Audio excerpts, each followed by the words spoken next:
Keeping your heads low, you manage to make it across the starport without getting spotted, but as you round the final corner, you see several stormtroopers standing in front of the hangar bay doors. How many are there? 5 of them in front of the hangar, but there's a few more up the road. It's just 5 of them. We can take them no problem. Just 5. Brother, those are Imperial Stormtroopers. We need to be careful. Careful? Dude, the safest spot is right in front of them. Those bumbling idiots can't hit squat. Yeah, bumbling, just like that time they steamrolled over Hoth. These are highly trained and fearless soldiers. We cannot underestimate them. Dude, everybody knows that stormtroopers can't shoot straight. I'm disappointed in both of you. That is pure rebel propaganda, and you fell for it. No telling how many other people died because they believed all those memes and those jokes that clearly ain't true. Dude, have you even seen the movies? Yeah, but you watched them, but have you really seen them? Whoa, that's like Holmesian.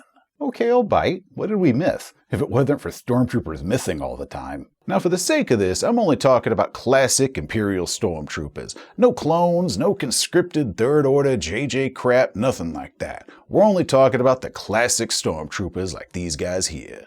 I can agree to that. Okay, so the first time that we see the Stormtroopers is in A New Hope. A band of rebels is trying to hold a door. There's like 10 of them there. Now this is a choke point, and the invading troopers have to come in through this one single door. Now the defenders have the advantage here, clearly. It's like the Battle of Thermopylae. Holding it should be easy. Just lay down a bunch of fire through that door and ain't nobody gonna get through it. Then the door blows open and Stormtroopers come pouring in. Then in 20 seconds flat, the surviving rebels are skedaddling out of there. You know how many troopers died in that battle? I don't know, like a dozen? At least 10. 2. One of them died on screen, the other's seen laying dead when Vader appears. Probably one of the finest breaches in the history of warfare, but to them, it's just a Tuesday. I think that just says more about how bad the rebels are. But later on, when Han was chasing him through the Death Star, they couldn't hit squat. Of course they did, and they were trying to lose. They even pointed that out, that they were allowed to escape. Later, Tarkin confirmed with Vader that he put a homing beacon on their ship and said he was taking an awful risk, meaning that their escape had been planned all along. You think they would have risked having Leia and company get shot by a stormtrooper that wasn't in on the plan? Nah, those stormtroopers missed because they were supposed to. I'll buy that they intentionally missed, but I won't buy that they intentionally died. Luke and company killed a lot of stormtroopers. Did they? I mean, yeah, you saw them get shot and fall down. But Han and Luke got their blasters from a pair of stormtroopers, so maybe they had set it up to where Han and Luke got some intentionally weakened laser blasters, so they were just doing this big light show, and they would hit the stormtroopers, and the stormtroopers would flail around and fall over and play dead. That's why they weren't able to shoot their way out of the garbage chute, because they had a weak-ass laser. I'm pretty sure Private Wilhelm wasn't acting when he fell down that chasm. Maybe he just got too into the role and slipped. He didn't slip. Those blasters were damaging control panels and they blew off the grate for the garbage chute. No, they weren't acting. They were hobbled. Think about it. According to Wikipedia, those bucket helmets have a visual processor with a heads-up display with built-in targeting, and the Empire's proven that it has no problem killing its own people. So why wouldn't Vader and Tarkin just mess with the visual processors on all the stormtroopers' helmets with the remote control, and voila! The reason those stormtroopers couldn't hit anything is because nothing is where they saw it as being. Damn straight. They even hinted at that when that one trooper hit his head on the doorway. Vader manipulated their optics, and they couldn't see what was going on around them.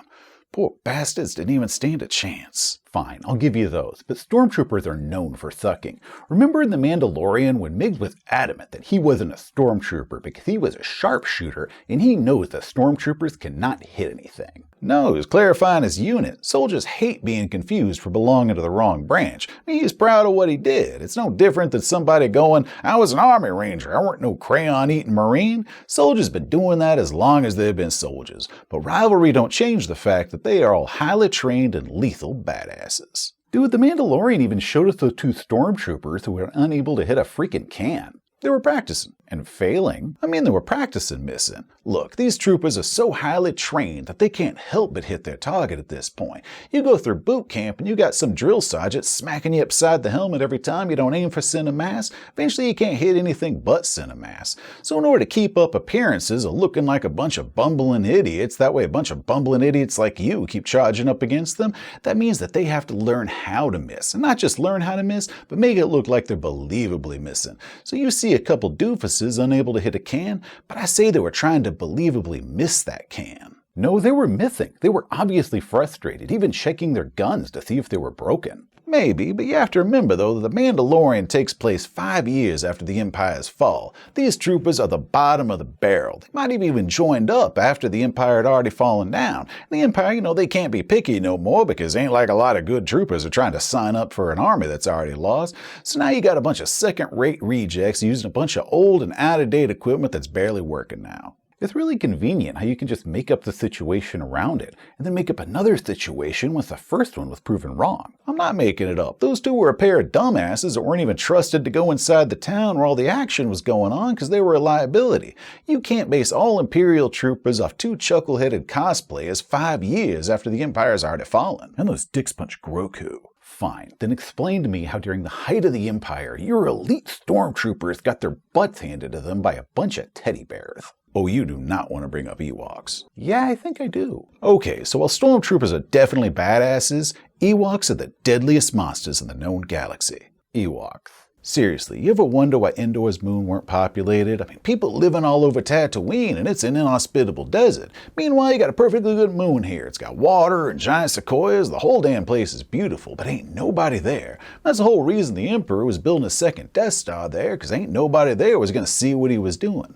Why do you think that is? I don't know. Maybe the property taxes there were just... Ewoks is why. You ever wonder where they got that dress for Leia? I'll tell you where they got it. Some colonists moved to that moon, trying to start over a new life, and all of a sudden, bam, she's getting cooked above a fire. You are really stretching this. Nope. Tell me what, though. You think Luke Skywalker is powerful? Yeah, total badass. Damn right he is. Even Darth Vader couldn't catch Luke. Freaking Vader. That is how good Luke is. Meanwhile, a bunch of Ewoks were able to capture Luke no problem at all. That is how good of hunters they are. And we know that they eat people because they were trying to cook Han. And steal his knowledge. Excuse me, what? Yeah, it always seemed weird to me how that one was able to jump on a speeder bike and start it up and just start flying. I mean, he just hopped on that thing and went. And then later on, two of them get in the cockpit of an AT-ST after Chewie took out the driver, and they just started piloting that thing on their own. I mean, all the buttons and lights, those should have confused and frightened those Stone Age primitives, but nah, they just started driving that thing like they knew what they were doing. So what if when an Ewok eats your brain and it consumes some of your knowledge and memories? Maybe not highly detailed stuff, just little pieces like a half-remembered dream. And the reason that those Ewoks were able to pilot all that stuff is because they had previously eaten some scout troopers somewhere, and now they were drawing from those consumed memories. They make them pretty efficient hunters to learn how their prey thinks. My God, they're worse than I imagined. They eat your soul. Oh my God, they're teddy bears armed with rocks, guys, and they kick the crap out of those stormtroopers. Yeah, they started out with rocks, and most of the troopers they hit just got knocked over. And that trooper would get back up and shoot that Ewok. But the Ewoks, you see, they adapted fast. They had 5 catapults set up, and then those smasher logs that were set at exactly the right height for an Imperial walker there. Then that big log rolling avalanche set up. That is a lot of work right there. Thousands of pounds of lumber being moved. Ain't no way they were able to do that in just a couple minutes while they were under attack. Nah, this is months of careful work, stealthily going out and building up all of these weapons, trying to avoid all the patrols or eating the occasional scout to learn the patrol patterns, trying to get everything down for a big assault. Yeah, and then once their golden god arrived, they knew it was time to put their plan in motion for the feasting. That actually makes sense. Yeah, so don't say that Ewoks prove that stormtroopers are weak. Those troopers didn't stand a chance against those things. No one survives against those mind-eating tree ninjas. Okay, fine, you win. Stormtroopers are not all bumbling idiots.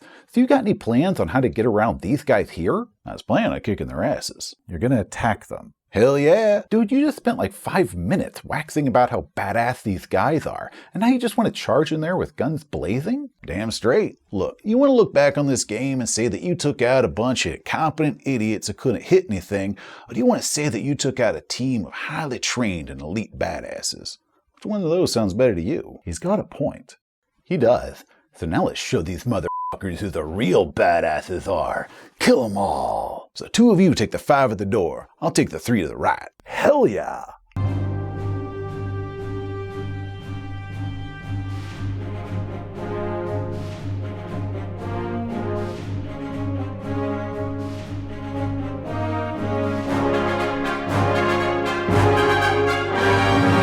Hey, thanks for watching. If you enjoyed the video, please give it a thumbs up. If you want to see some more of our stuff, such as game reviews or how-tos or more of the gang presents, just hit that subscribe button. Till next time, amigos, stay awesome. You know, I liked Stormtroopers a lot more back when they were hapless idiots. These tough ones are scary. Yeah, probably shouldn't have said all that stuff in front of the Game Master.